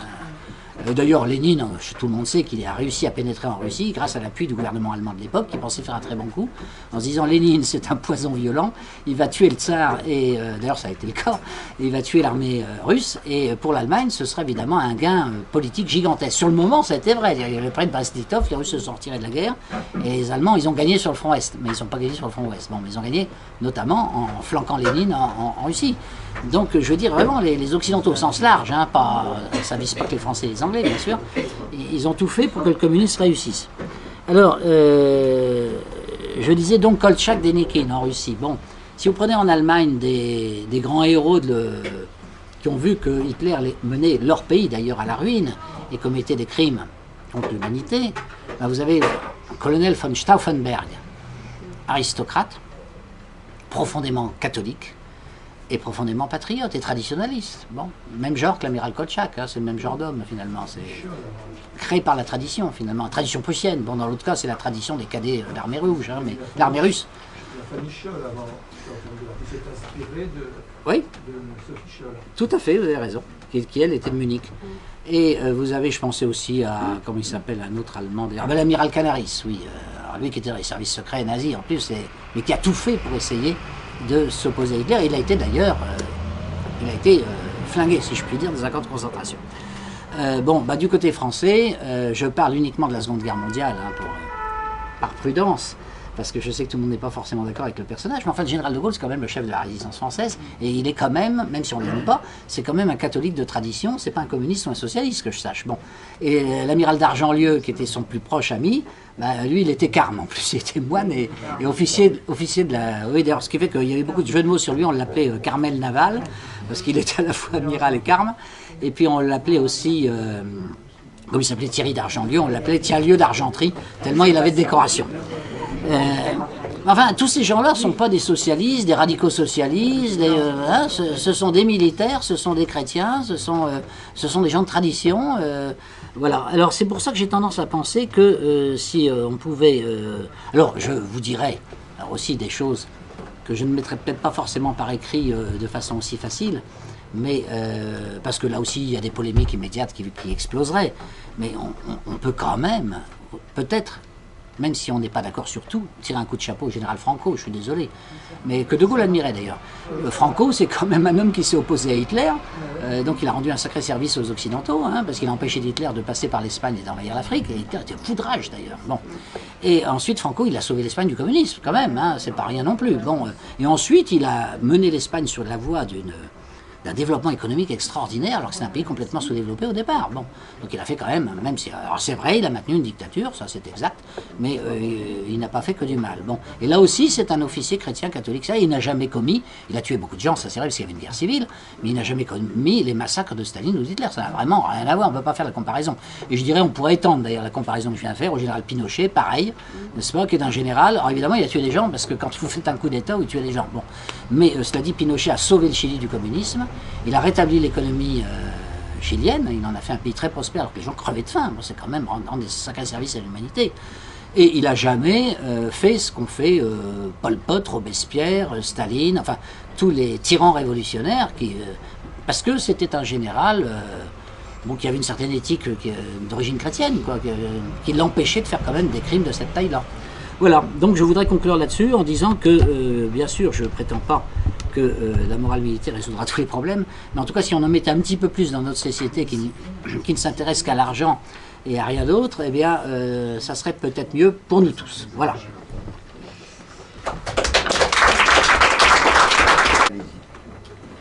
Bonsoir, monsieur Bleu. Oui, pardon, madame. À vrai dire, vous avez très bien résumé le cursus que vous avez fait suivre durant l'année 2013-2014. Bah oui, c'est le livre.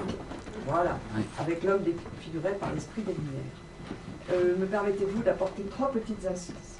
La première, c'est que vous avez donné l'exemple comparatif et avec la statue de la Russie et cette femme qui lève une épée. Donc c'était pour que les Russes aillent servir. Et quand on voit la statue de la liberté, on peut monter dans sa tête, c'est finalement pour se servir avec l'argent. Ça, c'est un petit résumé. La deuxième, vous avez pris l'exemple du fou qui avait justement choisi la fourmi avec 1 gramme de viande pour nourrir l'humanité. C'est pas du tout fou, parce que je peux vous dire que le Moloch hérissé, qui vit dans le désert de Simpson, en Australie, par 40 degrés, trouve dans les fourmis de quoi boire et de quoi manger. Donc le fou se prenait pour un Moloch hérissé. Ce n'est pas tout à fait un exemple à prendre. La deuxième, vous avez dit qu'en vieillissant, il fallait que le cœur submerge la raison. J'aime beaucoup la phrase de Victor Hugo qui a dit « Le devoir des lions est de vieillir tout. » Merci. Ah. Je suis d'accord avec vous, sauf peut-être sur le dernier point. D'abord, je crains qu'un tigre reste tigre toute sa vie et le lion aussi, donc il changera pas. Le tigre, c'est pas du tout comme un lion. Le tigre est vraiment un tigre. Tandis que le lion, il fait travailler la lionne pour tous les cas difficiles. Ça, et vrai. lui, après, il va prendre sa part. C'est vrai, c'est vrai que c'est un différent. gros paresseux de la savane. C'est un paresseux, oui, c'est exact. C'est vrai. C'est pas faux. Bien. Oui, une autre idée qui n'est pas dans mon livre cette fois-ci, mais que j'aurais bien remis dans le livre s'il fallait le réécrire. J'aurais consacré peut-être un passage à Shakespeare, qui est quand même pas n'importe qui, parce qu'il y a dans Shakespeare, et notamment dans Le Marchand de Venise, il y a un passage extraordinaire où il y a un riche marchand qui cherche le gendre idéal. Et alors, il fait poser dans son grand salon 3 petits coffrets. Et il demande au prétendant de sa fille de choisir un de ces coffrets. Alors, le premier qui s'avance, qui est un Maure en l'occurrence d'ailleurs, je ne sais pas pourquoi, mais enfin bon, ça se passe à Venise, faut dire, donc c'est un peu logique. Et le premier qui s'avance, alors il voit les 3 coffrets, il y a un coffret en or, un coffret en argent, un coffret en plomb. Alors le coffret en or l'attire évidemment parce que c'est le plus beau. Et puis il y a marqué devant le coffret me choisira celui qui cherche ce que tout le monde désire. Il dit ce que tout le monde désire, mais c'est la belle Portia, c'est la jeune fille en question. Tout le monde la désire. Donc effectivement, c'est mon cas. Il ouvre le coffret, et la réponse c'est vous êtes une vulgarité insoutenable, vous avez les idées de la masse, vous voulez ce que tout le monde désire, vous êtes un pauvre type, sortez immédiatement de ma maison, je ne veux plus vous voir. Bon, alors il est complètement dépité. Ensuite, il y a le deuxième prétendant qui, lui, arrive devant le petit coffret en argent. Alors, le coffret en or, bon, il y a c'est tout qu'il y a un problème. Et là, il y a marqué devant le coffret en argent, celui qui me choisit aura ce qu'il mérite. Il se dit, mais c'est tout à fait moi. Moi, j'ai plein de mérites. Moi, j'ai des diplômes. Moi, je suis un type formidable. J'ai réussi dans la vie. Donc, j'aurai ce que je mérite, c'est-à-dire la belle Portia, justement. Alors, il ouvre le coffret et là, qu'est-ce qu'il voit? Il y a son reflet dans un miroir, mais un miroir déformant où on voit un niais. Quelqu'un qui est complètement niais. Et il y a marqué à côté, vous ne croyez qu'en vous-même, vous êtes d'une niaiserie insupportable, vous pensez à vos mérites, à vous, il n'y a que vous qui comptez, moi je. Et pour ma fille, je veux pas un type pareil, enfin c'est épouvantable, il n'aura jamais aucun amour pour elle puisqu'il s'aime tellement lui-même. Éliminé. Donc celui qui ne croit qu'au mérite est aussi éliminé. Bon. C'est un peu la société moderne, hein, parce que bon. Et puis alors le troisième justement, c'est le coffret de plomb. Alors là, c'est un beau chevalier, évidemment, forcément pour les gens qui arrivent. Il voit le coffret de plomb, il choisit tout de suite le coffret de plomb parce qu'il y a marqué devant, celui qui me choisit doit oser et risquer, doit donner et risquer tout ce qu'il a. Et là, il ouvre le coffret et il y a le portrait de la jeune fille à marier. Parce que là, c'est le vrai genre, parce que c'est quelqu'un qui est capable d'oser, de risquer, de donner tout ce qu'il a.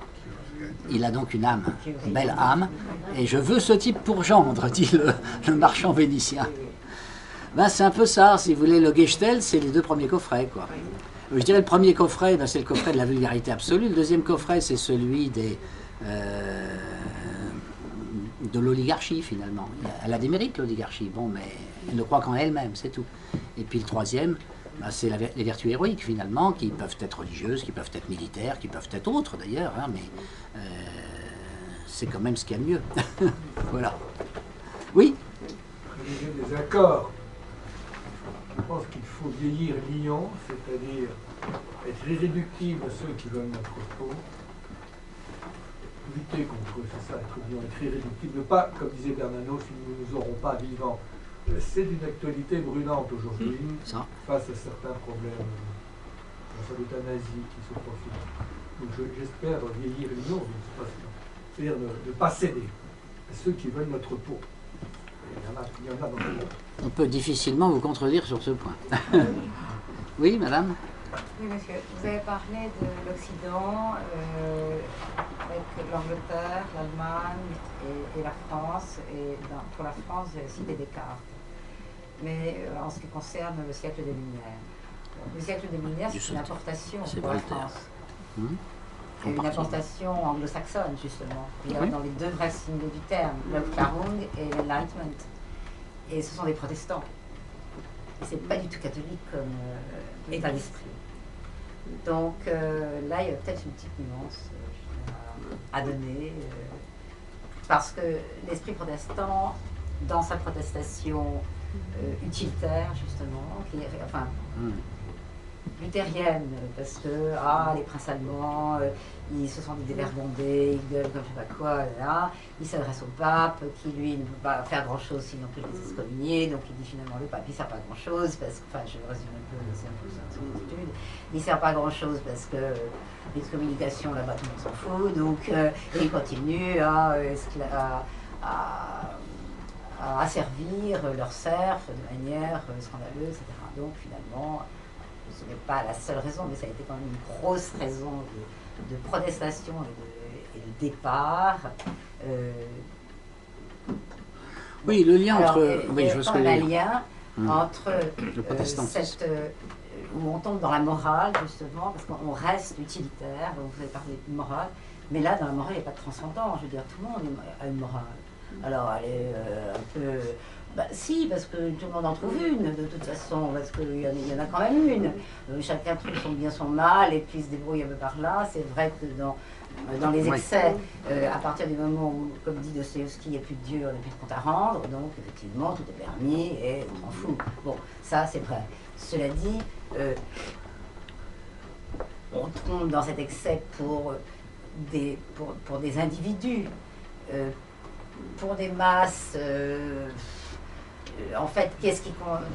Pas vraiment, parce que la masse, elle se réindividualise quand elle doit penser, et elle pense quand même, enfin les gens pensent, disons. Bon. Donc ça fait l'espèce d'automite.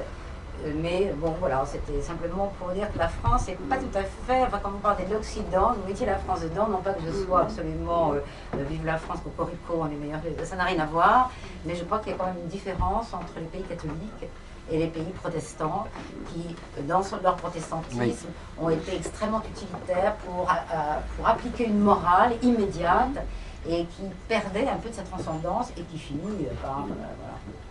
Il y a du vrai, il y a du vrai, mais on ne peut pas exonérer la France de la Révolution française. Non, on n'exonère pas du tout la France. La terreur... Et dans l'esclavage, la terreur, de toute façon, c'est un mécanisme. Vous l'avez très bien dit. Dans un rapport de force, si vous voulez préserver ce que vous avez acquis, vous ne pouvez pas faire autrement. Parce que vous êtes obligé de les têtes de tous ceux qui sont contre. Sinon, vous perdez ce que vous venez d'acquérir, à savoir le pouvoir que vous venez d'avoir, etc.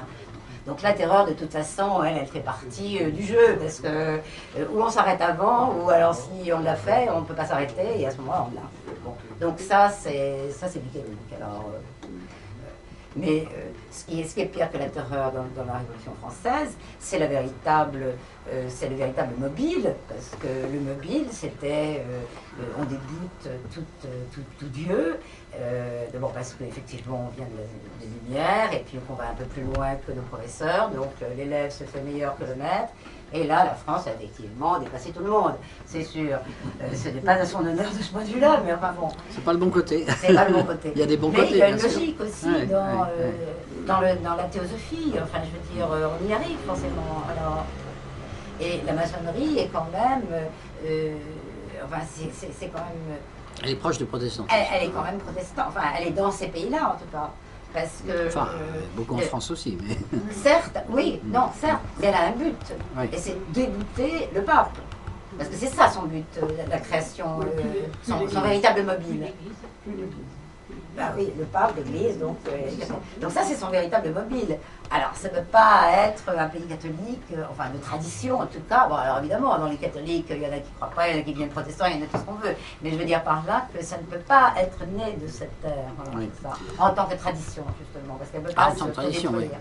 Et je pense que là, il y a une petite nuance. Voilà. Excusez-moi d'avoir été si long. Non. Il y a 3 pays qui aujourd'hui sont les plus athées, d'après les statistiques sur la... C'est la France, la République tchèque et la Suède. Alors la France, c'est lié à la Révolution française bien sûr. La République tchèque, c'est Jean Hus.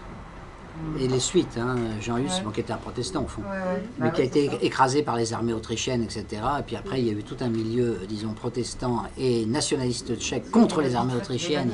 Et l'Église catholique a été rejetée à ce moment-là. C'est vrai chez les Tchèques, c'est pas du tout vrai chez les Polonais, évidemment. Et puis la Suède, alors ça, je ne sais pas les vraies raisons, mais enfin, c'est un pays aussi complètement athée, or qui est protestant d'ailleurs, en l'occurrence. Parce qu'il n'y a pas de... Enfin, le lobby, il est protestant de naissance. Il n'y a pas de lobby catholique en tant que tel. Ça n'existe pas. Ça n'existe pas. Oui. Voilà. Oui, madame. Une question. En fait, moi, je suis russe. Je vis, ça fait 20 ans, plus de 20 ans que je vis en France. Je vais souvent, de plus en plus souvent en Russie parce que je suis écrivain, je vais voir les éditeurs et j'amène des groupes. Et je trouve que votre livre, ça tombe très bien à ce moment quand j'étais très impressionnée. On dirait qu'en Russie, il y a un grand tournant qui se passe. Les Russes commencent à se débarrasser très vite de leur complexe devant l'Occident. Parce qu'au début de la perestroïka, on était tous les yeux vers le bas, nous les plus bêtes, et on a eu partout le temps. Du coup, justement, ce côté cœur, ce côté tradition ressort, et la preuve que M. Poutine, qui avait 13% de soutien il y a 2 ans, du coup, quand il s'est mis du bon côté, il en a 87 maintenant, de plus en plus. Donc, moi, je trouve que votre livre tombe très bien. Donc, ma question, est-ce que vous avez déjà un éditeur pour ce livre en Russie? Oui. Alors, justement, je vais vous faire une confidence. Alors, ça tombe, votre question tombe à point parce que il y a un mois, je vous aurais répondu autre chose. Il se trouve qu'il y a 15 jours, 3 semaines, j'étais à Moscou et j'ai été présenté au père Tikhon, qui est donc oui, c'est ça, Tikhonov, donc qui est au monastère de la Sainte-Rencontre à Moscou. Et ce père a une particularité qui surprend beaucoup de gens, évidemment, c'est qu'il est le confesseur du président Vladimir Poutine. Et ce père, qui est donc le confesseur du président Vladimir Poutine, m'a reçu et je lui ai présenté cet ouvrage. Alors pas aussi longuement qu'à vous ce soir, hein, mais enfin en quelques mots, je lui ai expliqué un peu ce qu'il y avait dedans, etc. Il m'a dit, mais c'est très bien, c'est tout à fait dans le sens de ce qui nous intéresse, et donc je vais vous éditer parce que je suis aussi éditeur. Et donc c'est le père Chegounov qui va éditer donc cet ouvrage en russe, et il a commandé à un de ses amis, devant moi d'ailleurs, une traduction, pour que ce soit traduit cet été. Et on l'aura sans doute en russe à l'automne, je pense. Et dans sa boutique, parce que c'est une Dans sa des boutique. librairies les plus C'est une grosse boutique, je crois. fréquentées. Oui, on m'a dit que c'est une très grosse boutique. Grosse maison d'édition. Bravo pour vous. Ah bah ça fait plaisir, ça. Ça fait plaisir, c'est sûr.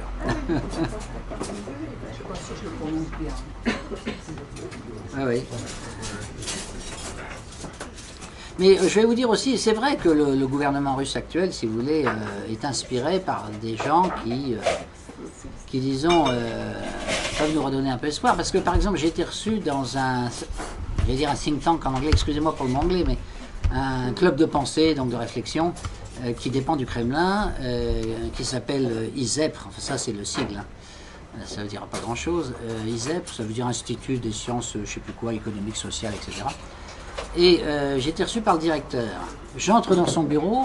Alors d'ailleurs, lui aussi, il a décidé de faire traduire en russe mon livre sur la démocratie directe. Ça l'intéresse beaucoup. Et j'entre dans le bureau de ce directeur, et qu'est-ce que je vois sur le mur? Un immense portrait, vous savez, finalement c'est toujours le goût des icônes chez les Russes, donc il y a des grands portraits. Un immense portrait de Berdyaev. Alors, le philosophe Berdyaev, si certains d'entre vous le connaissent un peu, bon, on ne peut pas faire plus anti-marxiste, et plus chrétien hein, que Berdyaev, hein, quand même. Et il est mort en France, d'ailleurs, il est mort à Clamart, et il a fait un livre, alors moi j'aime beaucoup Nicolas Berdyaev, un livre qui s'appelle De l'inégalité. C'est l'anti-Rousseau, hein, je veux dire, c'est une critique systématique dans tous les domaines de la notion d'égalité, d'égalitarisme, de nivellement, etc. Et alors voir, si vous voulez, dans un institut, si vous voulez, comme ça, très proche du Kremlin, le portrait de Berdyaev, c'est un peu comme si vous alliez à l'UMP et vous verriez le portrait de Charles Maurras, quoi, si vous voulez, enfin, si je puis faire ce genre de comparaison. Bon, donc c'est intéressant de voir un peu l'orientation actuelle du pouvoir, voilà. Bah, c'est une inversion à 180 degrés par rapport à ce que ça a été. On n'espérait pas. Voilà, voilà. Frère Thierry, je ne sais pas, encore des questions? Sinon, questions. Une petite question. Oui. Il y a un personnage qui contredit un petit peu ce que tu as expliqué concernant l'attitude des hommes politiques vis-à-vis de la tradition, c'est Fidel Castro. Je sais que c'est un peu iconoclaste de dire ça, mais tout de même, il faut tenir compte que la révolution qu'il a faite était accompagnée par les religieux. Il y avait un aumônier religieux dans la révolution, le père Sardegna. Et ensuite, pendant toute la durée, il a été dirigeant de son pays. Il a entretenu des relations personnelles avec le pape, avec l'ordre de Malte, avec diverses congrégations religieuses. Et encore actuellement, le pape lui a réservé des visites. Et Fidel Castro a toujours entretenu des relations personnelles excellentes avec la religion catholique. Qui plus est, beaucoup de livres ont été publiés au cours de ces dernières années avec des intellectuels brésiliens avec lesquels il a eu des conversations très approfondies sur la théologie et la religion. Donc c'est un individu qui avait un comportement religieux, catholique, disons, et qui s'est comporté en authentique communiste. Oui. Donc là, c'est un personnage qui est un petit peu... C'est un cas particulier. C'est assez particulier, mais il y a des cas qui peuvent se présenter de cette nature. Donc, je ne le connaissais pas du tout, je dois dire. Moi, j'ai un ami, alors c'était un peu différent, bien sûr. J'ai un ami qui a été le conseiller économique du général Pinochet. Oui. C'est Pascal Salin. Oui. Et donc il m'a beaucoup parlé de Pinochet parce qu'il a rencontré je ne sais combien de fois. Donc je connais mieux Pinochet que Castro. Mais toi tu connais mieux Castro. Oui, donc on se complète. Sur ce sujet, c'est pour ça que on se complète. Oui, oui. Les relations entre Castro et la religion catholique sont surprenantes. J'en savais rien. Tu vois, rien du tout. Il a quand même, Castro a quand même fait partir les congrégations religieuses de Cuba à l'époque. Pas toutes. Parce que, ah bon. Mais c'est vrai qu'il a été relativement généreux, parce que j'avais un grand-oncle qui a été son professeur de philo et de maths et qui était frère des écoles chrétiennes. Non, frère des écoles chrétiennes, il était aux écoles chrétiennes. Oui, mais Castro a été étudiant des jésuites en Espagne avant de partir. Il est né à Oronia. Ah, avant, oui. Oui. Et enfin bon, quand il est arrivé au Cuba, il a fait ses dernières années avec les frères des écoles chrétiennes. Et il est arrivé, et c'est vrai qu'il les a sauvés, parce qu'il leur a dit partez tout de suite, sinon vous allez tous être massacrés. Et il leur a permis de traverser l'Atlantique. Oui. D'aller en Floride. Et d'aller en Floride. Non, ils sont allés à Acapulco. Ils sont allés à Acapulco, au Mexique, voilà, exactement. Donc tout le couvent de l'école chrétienne est parti là-bas. Mais il est arrivé en dardard, et c'est parce qu'il a reconnu son prof qu'il a dit bon, ben allez, voilà. Mais sinon, ils ont quand même été massacrés pendant la Révolution. Alors, je ne dis pas qu'il était l'auteur de tout, parce qu'évidemment, dans une révolution, les choses vous échappent. Il suivait ses troupes aussi, oui. Il a quand même laissé faire les choses. Mais il y avait lui et ceux qui l'entouraient. Certes. C'est toujours comme ça. Oui, non, c'est vrai. C'est toujours comme ça. Bon, bah, c'est des informations originales qui nous viennent, là. Peut-être. Après, je vous ai fait les oui, c'est ça. Je pense qu'il n'y a plus de questions. Donc, vous pouvez venir voir Monsieur Blot